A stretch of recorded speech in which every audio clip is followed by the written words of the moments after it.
नमस्कार, आप देख रहे हैं टीवी 9 डिजिटल। मैं हूं पंकज चतुर्वेदी। आज हम उत्तर प्रदेश की बड़ी और महत्वपूर्ण खबरें बताएंगे और शुरुआत करते हैं पंचायती राज विभाग से, यानी गांव की जो सरकार होती है उससे संबंधित जुड़ी खबर है।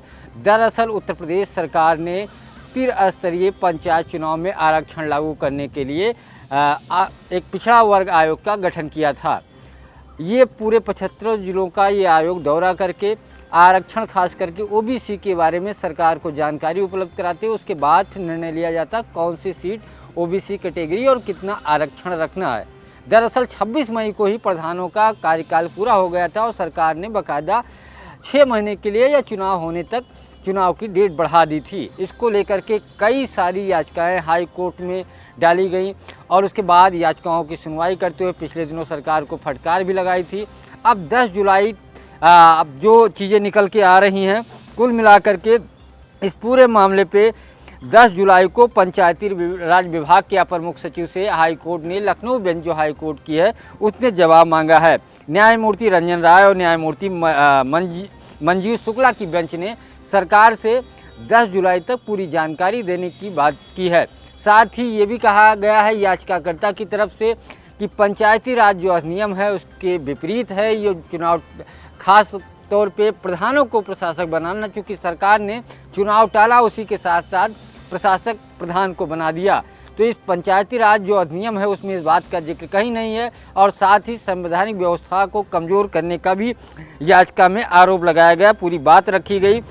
इसमें खास तौर पे सबसे महत्वपूर्ण बात यह है कि लोकतंत्र की व्यवस्था प्रभावित होती, या केवल प्रधानों की बात नहीं बल्कि उत्तर प्रदेश पंचायती राज संस्थानों के संवैधानिक स्वायत्तता, लोकतंत्र मूल्यों और ग्रामीण स्वशासन से की रक्षा से जुड़ा हुआ है।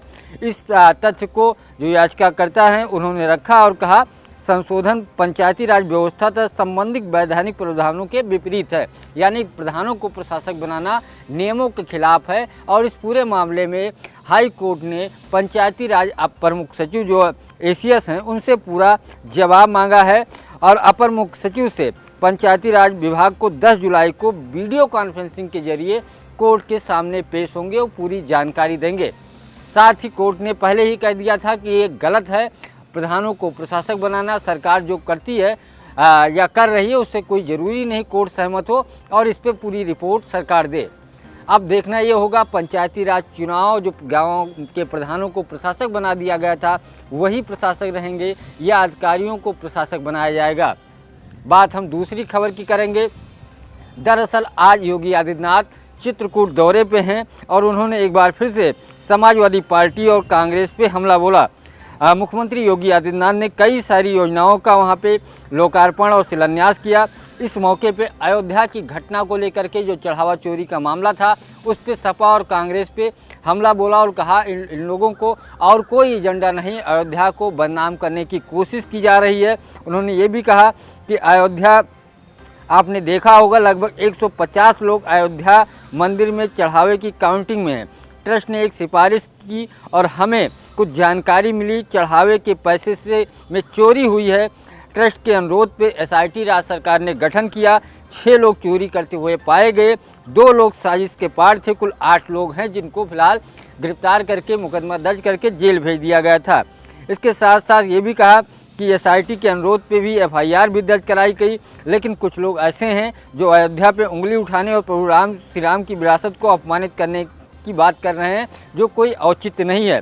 लेकिन लगता है कांग्रेस और समाजवादी पार्टी पूरे आस्था को आहत करने और प्रहार करने का ठेका ले लिया है, क्योंकि अखिलेश यादव लगातार इस मुद्दे को उठा रहे हैं।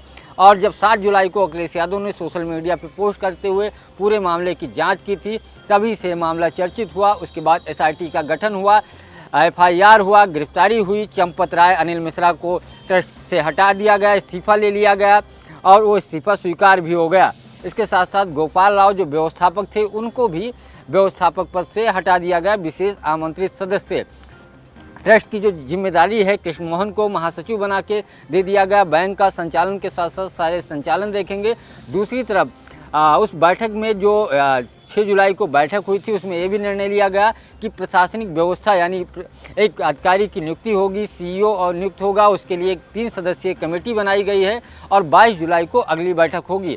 कुल मिलाकर के अयोध्या का जो चढ़ावा चोरी का विवाद है वो लगातार बढ़ता जा रहा है। एक तरफ समाजवादी पार्टी और कांग्रेस सरकार पे हमला बोल रही है, बीजेपी पे हमला बोल रही है, संघ पे हमला बोल रही है, तो दूसरी तरफ मुख्यमंत्री योगी आदित्यनाथ के निशाने पे कांग्रेस और समाजवादी पार्टी है। समाजवादी पार्टी के मुखिया अखिलेश यादव ने राम मंदिर चढ़ावा चोरी प्रकरण सामने आने के बाद अपनी रणनीति बदल दी है। अपने नेताओं को भी कहा है कि धार्मिक और आस्था और जातीय से जुड़े मुद्दे पे बयान न दें। साथ ही राम मंदिर मुद्दे से जो समाजवादी पार्टी हमेशा बोलने से बचती थी, इस मुद्दे को लेकर के सरकार को घेरने की कोशिश कर रही है। साथ ही ये भी दिखाने की कोशिश कर रही कि समाजवादी पार्टी खास तौर पे जो एक आरोप लगता था राम मंदिर को लेकर के या धार्मिक कार्यक्रमों को लेकर के या धार्मिक आयोजनों को लेकर के, राम मंदिर के जरिए उन आरोपों को समाजवादी पार्टी खारिज करने की कोशिश कर रही है और बहुसंख्यक वर्ग को रिझाने की भी कोशिश कर रही है। सपा का मानना है कि जनता से जुड़ा मामला है, बहुसंख्यकों से जुड़ा मामला है और इस मुद्दे पे समाजवादी पार्टी बैकफुट पे नहीं रहना चाहती है। यही कारण है कि राम मंदिर के मुद्दे पे समाजवादी पार्टी ने अपनी रणनीति बदली।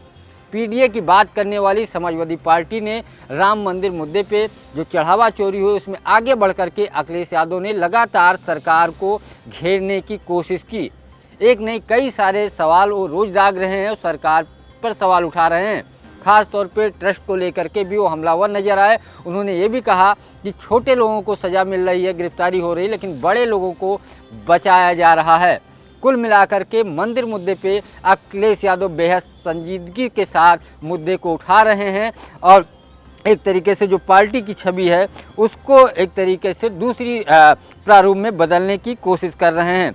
सपा आमजन के बीच खुद को सनातनी और हिंदू सरोकार के पद संवेदनशील पार्टी के रूप में स्थापित करने का प्रयास कर रही पार्टी अब उन प्रतीकों और आस्था के केंद्र से जुड़े मुद्दे पे मुखर हो रही है जिन पर अमूमन बीजेपी का अधिकार माना जाता था, जैसे राम मंदिर मुद्दे पे। इसके साथ साथ राम मंदिर जुड़े मामलों पे पार्टी का रुख साफ है कि बहुसंख्यक समाज को आस्था से जुड़े विषयों पे बैकफुट पे रहने के मूड में नहीं है। यानी सरकार को लगातार अखिलेश यादव और समाजवादी पार्टी के नेता घेरने की कोशिश करेंगे और इस मुद्दे को लेकर के जनता के बीच जाने की भी तैयारी कर रही है। समाजवादी पार्टी के मुखिया अखिलेश यादव 2027 में कैसे सत्ता में आना है और बीजेपी को उत्तर प्रदेश में तीसरी बार सरकार बनाने से रोकना है, इसको लेकर के लगातार रणनीति बना रहे हैं। समाजवादी पार्टी के मुखिया सभी जिला अध्यक्षों को निर्देश दिए हैं कि हर विधानसभा वाइज जात आधारित डेटा संग्रहित करके पार्टी मुख्यालय को भेजें और उसमें बाकायदा कॉलम दिया गया है जो प्रोफार्मा भेजा जा रहा है कि किस जात के कितने लोग उस ग्राम पंचायत में हैं। यानी ग्राम पंचायत स्तर से ये कराया जा रहा है। हर ग्राम पंचायत से लिस्ट मंगाई जा रही है और फिर विधानसभा की टोटल जानकारी इकट्ठा करके जिला अध्यक्ष को सौंपी जाएगी जो संबंधित विधानसभा के संभावित प्रत्याशी के रूप में काम कर रहे हैं या विधानसभा प्रभारी हैं या सेक्टर अध्यक्ष हैं। उसके बाद उसके आधार पे विनिंग कैंडिडेट के रूप में समाजवादी पार्टी विचार करने के बाद वहाँ टिकट देगी। यानी सामाजिक और जातीय समीकरण के साथ साथ बहुत सारे जो ग्राउंड से चीज़ें निकल के आएंगी उसके आधार पे निर्णय समाजवादी पार्टी के मुखिया अखिलेश यादव लेंगे। चुनाव से पहले सपा का जात आधारित डेटा इकट्ठा किया जा रहा है और हर सीट पे अलग रणनीति बनाई जा रही है। हर सीट पे विनिंग कॉम्बिनेशन पे फोकस किया जा रहा है और ये समीकरण 2024 के लोकसभा चुनाव में समाजवादी पार्टी के लिए कारगर साबित हुआ। अब इसी पे समाजवादी पार्टी अपने लोकल नेताओं और एक चुनावी रणनीति एजेंसी उसके माध्यम से डेटा मंगा रही है। यानी टिकट उन्हीं को मिलेगा जिनके पक्ष में जातीय आधार पे जो एक तरीके से देखा जाए कॉम्बिनेशन होगा, सूट करेगा, जिताऊ कैंडिडेट ढूंढे जाएंगे। समाजवादी पार्टी के मुखिया अखिलेश यादव उस पर फोकस कर रहे हैं। राम मंदिर में चढ़ावा चोरी विवादों के बीच अब कौन अगला महासचिव होगा, इसको लेकर के विश्व हिंदू परिषद एक तरीके से एक्सरसाइज शुरू कर दी है। चंपत राय के इस्तीफा देने के बाद ये जो जिम्मेदारी थी वो कृष्ण मोहन को मिली है जो ट्रस्ट के सदस्य थे, लेकिन ये अस्थायी है। पूर्णकालिक महासचिव कौन बनेगा इसको लेकर के जल्द ही बीएचपी दिल्ली में मंथन करेगी और संभावित नामों की चर्चा हो सकती है।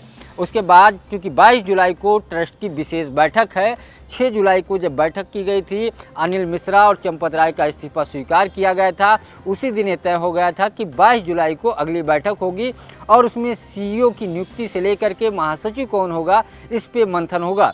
बाकी खाली पद है, क्योंकि 3 पद चंपत राय, अनिल मिश्रा और 1 पद पहले से खाली था। इन 3 पदों पे किसकी नियुक्ति होगी, ट्रस्ट को लेकर के क्या संशोधन किया जाएगा, इस सब पे भी चर्चा होनी है। दरअसल बीएचपी की 22 जो है एक बैठक होनी है दिल्ली में 19 और 20 जुलाई को। उस बैठक में मंथन होगा और इसमें तय होगा कि किसको महासचिव या ट्रस्ट में शामिल किया जाए। हालांकि अंतिम फैसला ट्रस्ट का होगा, लेकिन इसको लेकर के बीएचपी सक्रिय है, माना जा रहा है। उस बैठक में चर्चा होगी और अंतिम फैसला ट्रस्ट के सदस्य के द्वारा लिया जाएगा कि कौन उस ट्रस्ट में ट्रस्टी या महासचिव के रूप में शामिल होगा। लगातार इस मुद्दे को लेकर के आरोप प्रत्यारोप है। चंपत राय ने कहा है कि एसआईटी की रिपोर्ट आने के बाद मैं अपनी बात रखूंगा। दूसरी तरफ गोविंद गिरी, गोपाल राव, यतीन मिश्रा, चंपत राय, इन लोगों की लगातार अयोध्या में बैठक, एक दूसरे से मुलाकात हो रही है। यानी नए नामों के साथ साथ जो उपजे विवाद हैं उसको सुलझाने की भी कोशिश हो रही है। तो बहुत सारी कवायद हर स्तर से चल रही है। आज की खबरों में बस इतना ही। मुझे दीजिए इजाज़त। नमस्कार।